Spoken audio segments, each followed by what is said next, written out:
In today's video, I'm going to share with you 3 of the biggest negative thinking lies and how to eliminate them for good. And if you eliminate these 3 big negative lies from your life will change. There's just no other way but for your life to change. Now, this video is going to be a little bit different than the videos I've made so far because it's more personal. I'm basically sharing my own process, something that happened recently, and I'm sharing this in the hopes that it will help you as you handle these 3 super common negative lies. But before we continue, I want to square up with you on something.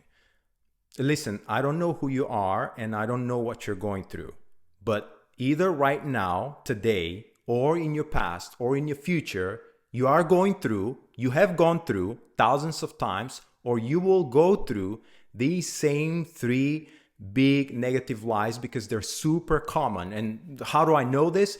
Because I've gone through them. I have my own experiences, but also there is something you don't know about me. Several years ago, I committed to what I called at the time Mission 1000, which was to give 1,000 free coaching sessions, gifted coaching sessions to people throughout the world. I didn't get to 1,000 because I ran out of people to coach for free, but I gave 305 of these coaching sessions. So I talked to people from the entire planet and I heard about challenges and problems that I never heard of before. And I know from experience, not only my own experience, but the experience of hundreds of other people, that these negative lies are very common. Now, these 3 lies showed up for me very recently, and they showed up in the same day. And I was prepared because I've done quite a bit of personal development work, and I was prepared to handle them. But honestly, in the past, the way I would have handled this was going to be, they would show up, which they have thousands of times in the past, the same ones that I'm going to reveal to you here in this video.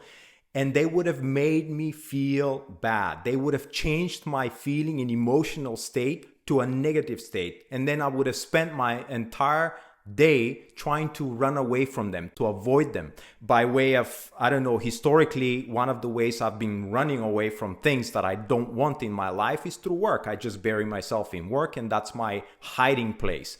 But another is I would have spent the day probably seeking for dopamine hits because that would help me feel better here and there so that I can avoid feeling these negative emotional states. But the problem with that is we never run away. We never run away from our negative emotional states and the negative beliefs that are causing them. Beliefs cause negative thoughts. Negative beliefs cause negative thoughts. Negative thoughts cause negative emotional states, and they result in certain actions or reactions or inactions and so on down the line. But there is no running away from that. Whatever you resist persists. You've heard the saying before. The more you run away from something, the more it chases you. So there's never running away from that. And it's like that by design. The game is designed that way on purpose, because if we could always run away from our challenges and if we could always get what we want in life, we would never evolve, because we would never face our own resistance, our own limitations, our own bondage, and all the ways that we self-sabotage and block ourselves. This is how the game is designed. Everything that we want, we don't want it just for the wanting of it, but the hidden reason behind that is because in the wanting of the things and the pursuit of these things, we create the challenges that then in the overcoming of these challenges, we overcome our own limitation, and for that reason we grow. So if we could always get what we want, we would never grow. We would just completely avoid our growth. And limiting and negative beliefs, they will stay there until we face them. So the way to handle this is we acknowledge them, we acknowledge that they're there, we face them, we find a way to transmute them, which is exactly what I'm going to teach you in this video and share with you. And in transmuting them, they become the remnants of what they were before, and they find some hiding place in the recesses of the subconscious mind, and they don't bother us again. So all of this said, let's just go into these 3 big negative lies. And by the way, the process that I'm going to share with you is very simple. And I've already covered this in another video, which I will link in this video, but the process is already there. And now we're just going to practice the process having in mind these 3 negative lies. So here is the first negative thinking lie. It isn't working.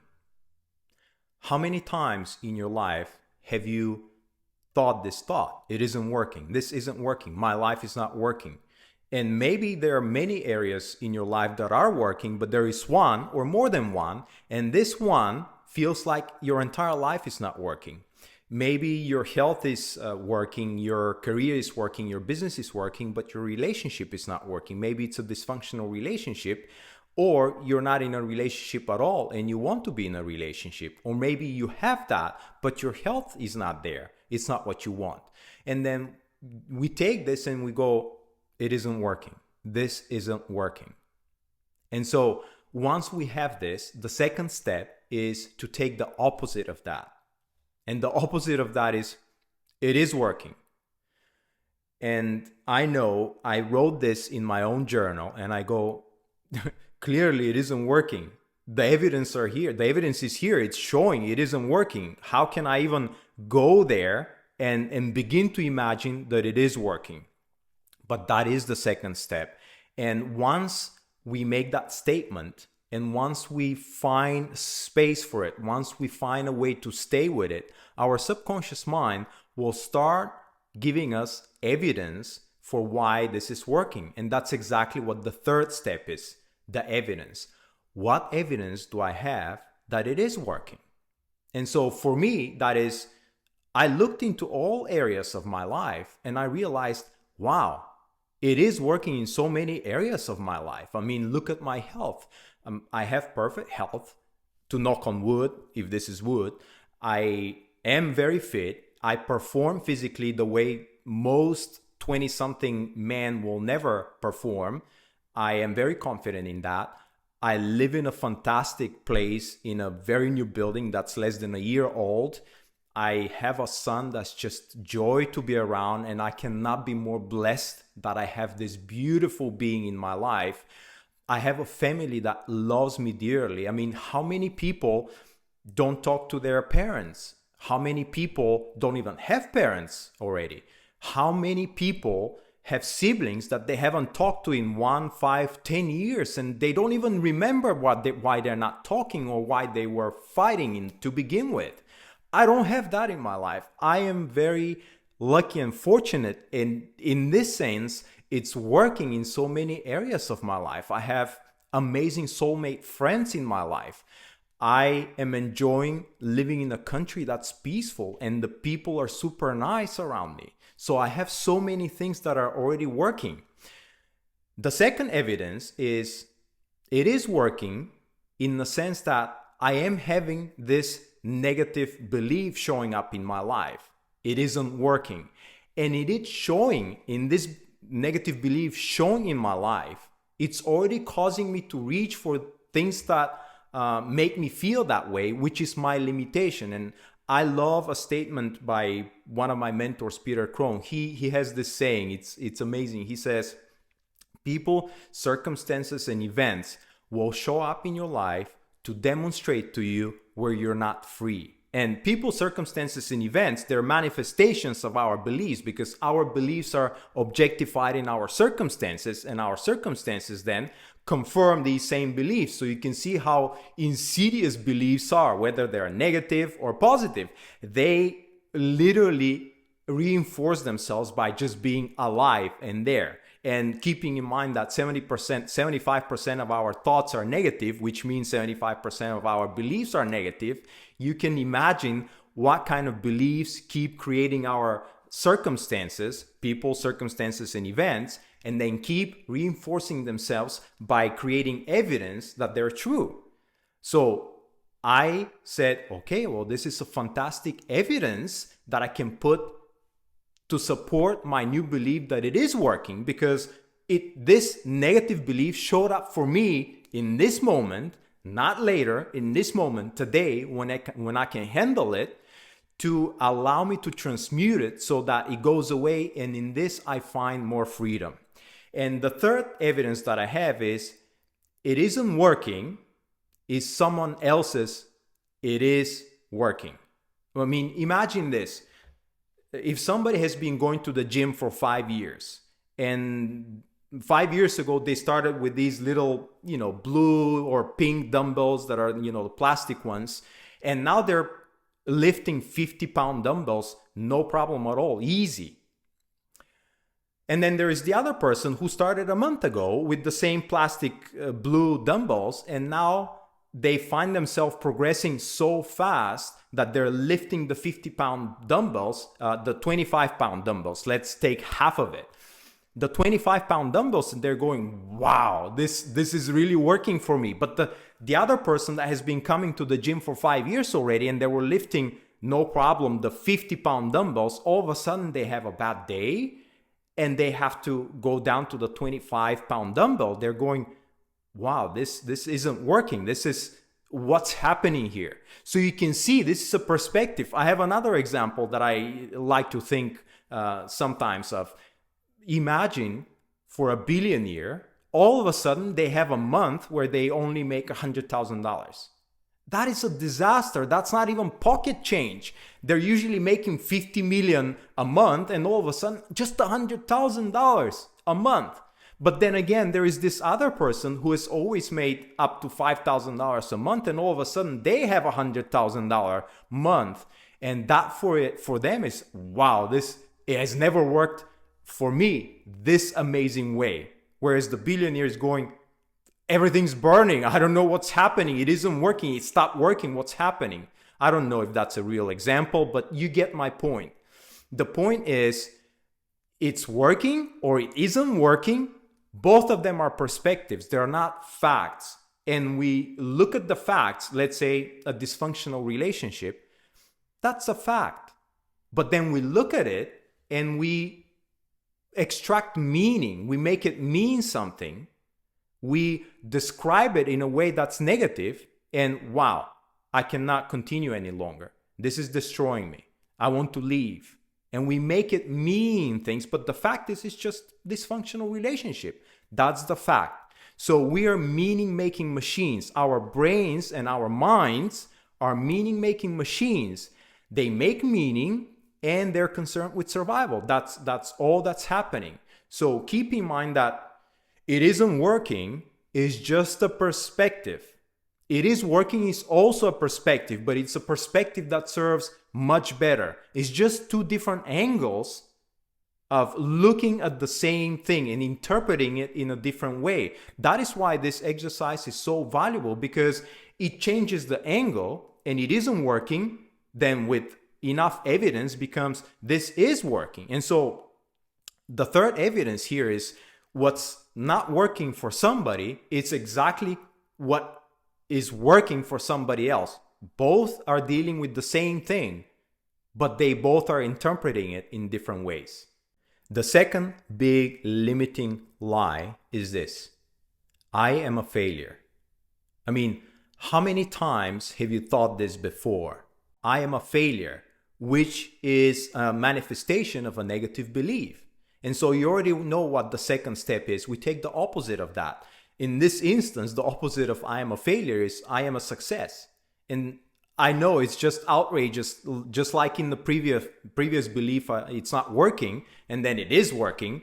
Come on, I am a success? Of course, I'm looking at it, and it's not a success. My relationship is not working. We're constantly arguing.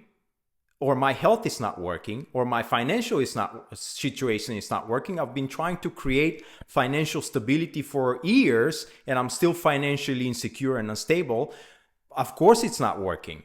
And this is the thing, we have to allow this inner conversation to happen, because if we resist it, it's just gonna stay there. You already know what we resist persists. So this conversation will happen, and we have to allow it to happen. So the internal chatter, the self-judgment, the self-criticism, the immediate evidence of how the original negative belief is true, we have to allow for all of that to come to the surface without rejecting it, without suppressing it, without repressing it, without stuffing it down. For once, it has to come up. This is something that I should have mentioned in the first belief and negative thought, but I forgot. So here it is. This conversation has to happen. And once this conversation runs its course and it's fully acknowledged, it has to be fully acknowledged, then we go into the third step, which is, what evidence do I have that I am a success?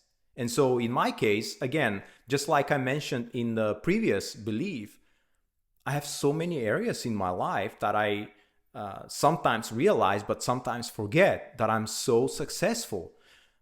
My health, my fitness level, my living situation, the fact that I have this beautiful son, the fact that I have a family that loves me, that have friends, that I live in a peaceful country. I mean, on and on and on and on. And so, yeah, there is evidence that I am a success, and there is overwhelming evidence that I'm a success. So I take this, I'm a failure, and I blanket statement this whole thing around my entire life, and I make it mean something, whereas I am a success. And yeah, there is maybe this one area here that's catching up, but the fact that, just like in the previous belief, the fact that this is coming up for me right now, it's already a success, because it's coming up right now and I'm handling it right now. That's already a success. That means that I'm transmuting it. I'm reaching for my level of freedom here, and I'm liberating myself from that, because I can see it's a misinterpretation and it is a lie.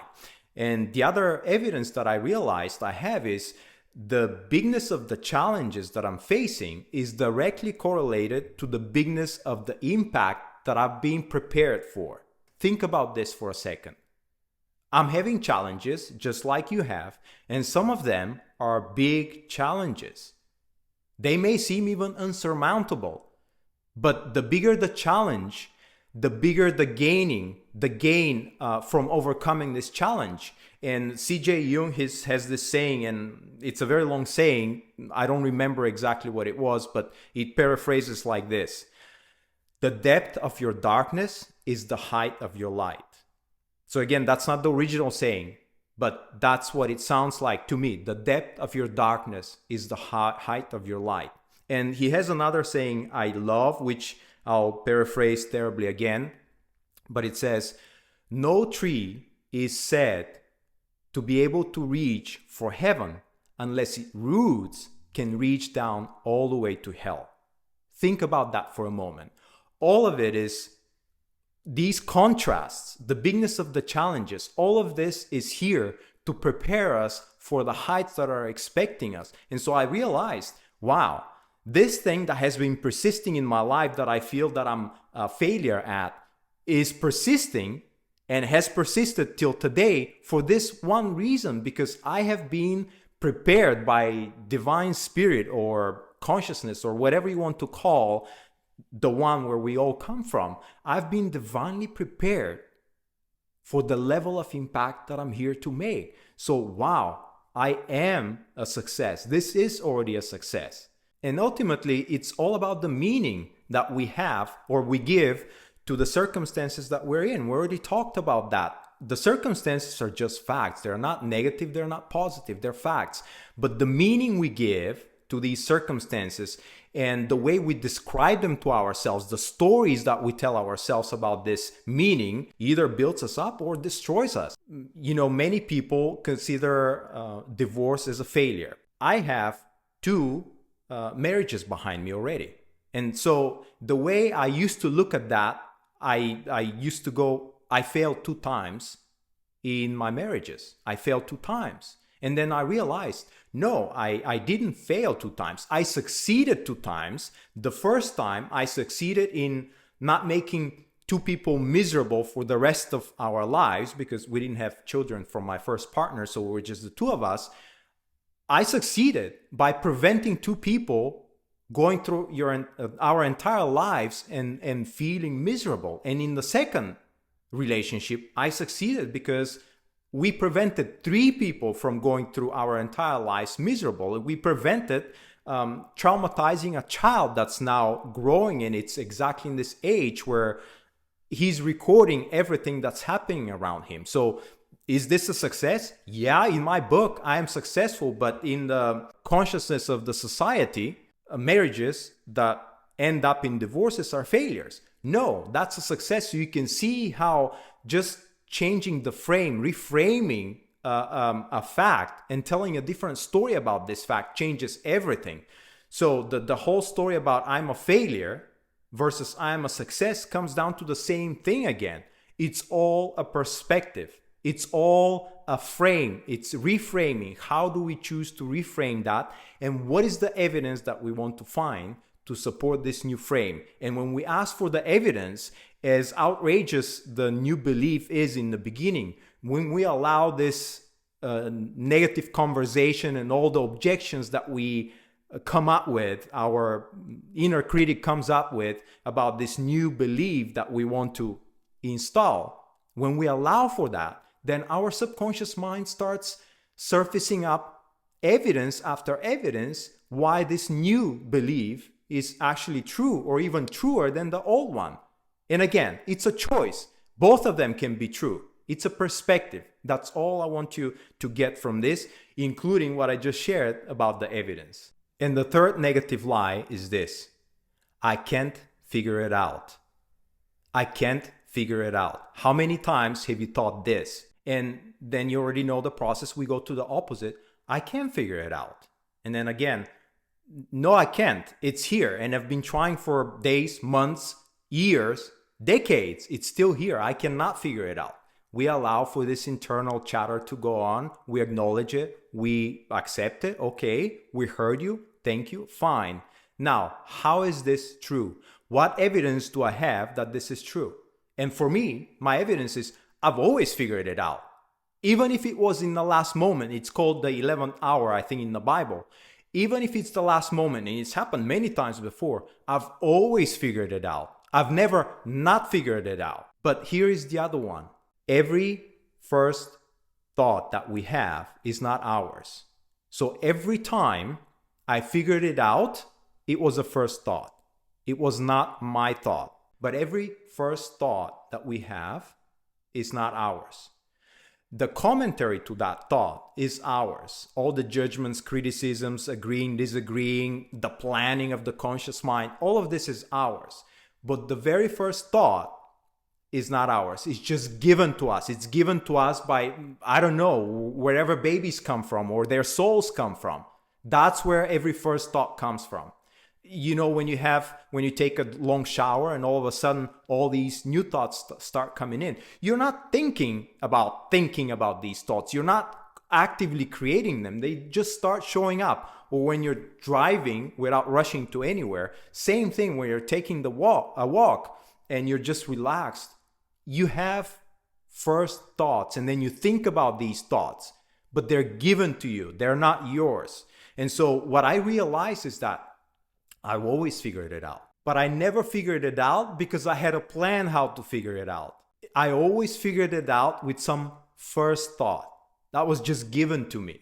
And so in this sense, I always figure it out because I'm always connected to this source, to the divine spirit, to God, or whatever you want to call it, where first thoughts come from. I am connected. So are you. My figuring out is always there if I don't resist it, if I don't try to force things, if I don't try to plan for things, and if I don't panic, if I don't create a fear state that puts me in a survival mode. It's like the proverbial lion chasing me and I'm just running away from the lion right now. There is no time to be connected to source and to be creative. Digestion shuts down, everything shuts down. That's not essential because I'm running away from a lion. But that's how we live our lives, most of us, most of the time. And so if we're not responding in a fearful, stressful state, and we acknowledge that we don't have a plan, because plans come from the conscious mind that's thinking, and the way we figure things out is more often than not, in fact, in my case, always through a first thought that is not mine, then of course, I always figure it out. So there you have it. 3 of the biggest negative lies. It isn't working, I'm a failure, and I can't figure it out. If you remove these 3 big lies from your life will change. So that's it. If you loved this video, please leave me a comment below and let me know what you thought. Also, please consider subscribing and hitting this bell button so that you're notified next time I post a video. And finally, please consider sharing this video with somebody else. There is somebody in your circle of influence right now that is looking exactly for this kind of information, and if you share that with them, you will be basically the providence or the universe or divine spirit working for them through you, so that they get whatever they need in this moment so that they can liberate themselves. So that's it. Please remember that all our negative and limiting beliefs are just presents in disguise. And once we open these presents, what's available there is the gift that's for us, which is more of our personal freedom, more and steeper evolution, and more of our light.